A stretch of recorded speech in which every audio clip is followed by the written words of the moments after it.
For years, women are sold, traded, and used like livestock in these mountain log villages. They worked in the fields by day and are raped by their husbands by night. Resistance will be met with beatings and tortures. They have no connection to their original family and the outside world. They're nothing more than a pair of helping hands and a breeding machine. Despite their best efforts, all attempts of escape fails, and they eventually die in the village, never to be heard from, forever forgotten. What I'm describing here is not something that happened hundreds of years ago. It's happening right now in China to countless women. This is mountain bride, the barbaric sex slaves practice in rural China. As the direct result of CCP's one-child policy, China has a serious gender imbalance. Sons are always favored over daughters. When a family finds out they're expecting a daughter, abortion is often the choice. According to UNICEF, the male-to-female ratio for newborn in 2017 was 112 to 100. It's estimated that about 30 to 50 million Chinese men won't be able to get married due to a shortage of female. This problem is especially apparent in some of the less developed and poor regions in China, where women from the city would never willingly marry into, but when there is demand, there is supply. People start kidnapping young women to those regions. The price of a bride ranges from $900 to $6,000, depending on the age, look, body, place of birth, if she is a virgin, and how breedable they are. It's not that different from farmers buying animals. Most of these women aren't taken by force since CCTVs have literally covered every corner in the city. Making a scene would cause difficulties. So the usual method is to pay the vulnerable with what they need. And in your case, that would be money. You're by no means a naive person, but it's been months since you graduated from college and you still couldn't find a job. Your parents are struggling to pay the debt they took to put you in college. You're under enormous stress to send money back home. That's why when the kind stranger at the train station tells you she's able to get you a good job, you don't give it a second thought before hopping into her minivan. The ride is long, but Aunt Ma keeps talking to you as distraction, so that you won't notice how the road is getting bumpier by the minute. When you realize something is wrong, it will be too late already. Resistance will be met with beatings. When beating is not enough, you will be sedated. There's a risk the drug may cause brain damage and essentially drives you insane. But it doesn't really matter to them. After all, it isn't a woman's brain they're after. It's her womb.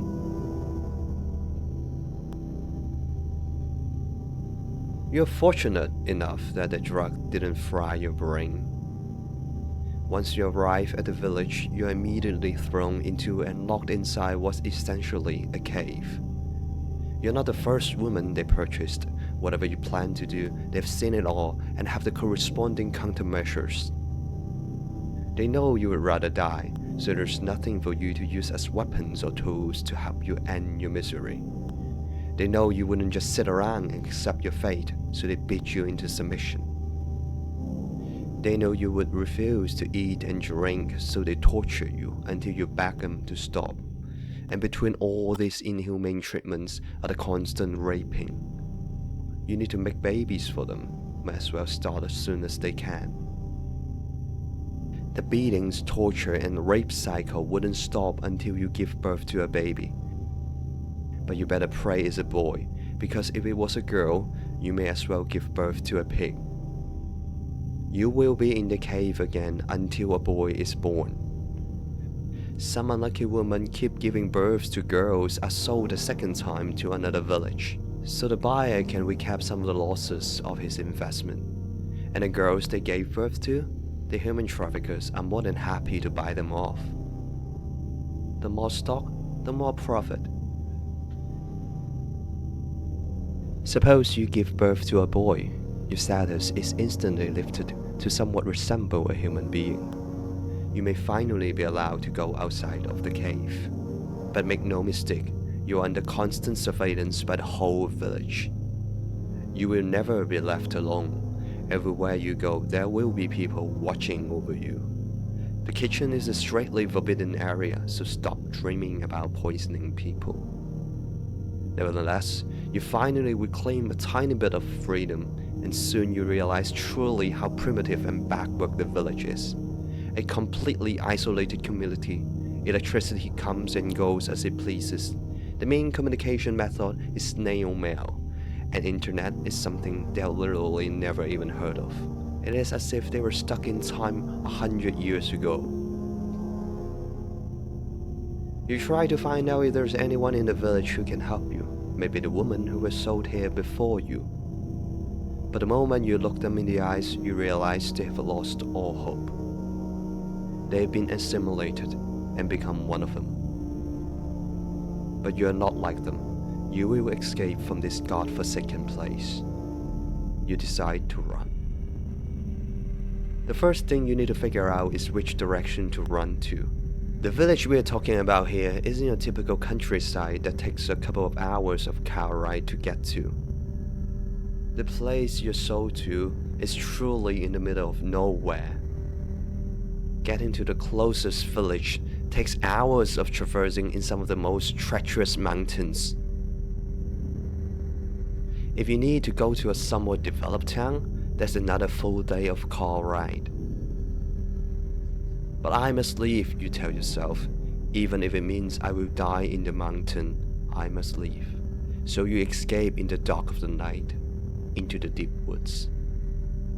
It didn't take long for the villagers to find out you're missing, and they immediately organize a manhunt. Your head start advantage is quickly vanishing as you hear faint footsteps getting louder and louder. Thirsty, starving, and exhausted, just when you are about to give up, for the first time in years, you see the sight of civilization, a gas station. You rush in crying and slurring and ask the attendant to help call the police. He picks up the phone and starts talking. To your horror, your face turns literally white. He talks in the same dialect from the village. He is one of them.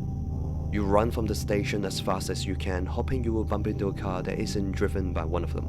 But it's too late already. They found you. You drag back into a van. You cry and tell the station attendant if he helps you escape, your family will pay him so much money, he wouldn't have to work a day in his life. But he wouldn't listen. What you don't understand is all the villages in the mountains buy women, and the surrounding towns occupied by people that are from the mountains. If one person helps a woman to escape, not only will he not be able to buy a wife himself, his whole village won't have any woman from the human trafficking organization again. It is a code of conduct that these people will never break. Your best bet is crossing paths with someone from outside, and that person is kind enough to risk their life to help you escape. The chance of that happening, as you can imagine, is astronomically low. In the back of the van, you think of your parents again. Are they still looking for me? Why haven't they found me yet? Have they forgotten about me already? The same thoughts have been in your head since day one. But if you have read how between the year 2001 and 2003 there are more than 20,000 known cases of human trafficking in China, you would understand you're only part of the cold statistic. Despite your family's best efforts, it is next to impossible to find you without any leads in this huge country. The police often dismiss cases like this, since most of the time, missing people return home in a few days. The media won't pay much attention since you're not a cute 3-year-old with sobbing parents holding your photos in front of the camera. The government says they have done their best to help and your parents just need to be patient. So while your father and mother wait day after day traveling from city to city looking for their missing daughter, You're taking the hardest beating since you were sold to the village. But the pain doesn't matter anymore, because you finally accept your fate. You are a mountain bride, and in the mountains, there is no escape. This is the second episode of the Dark China series. I've put the sources of this video in the comment section and the description. If you would like to see more of this kind of content, you can subscribe to this channel.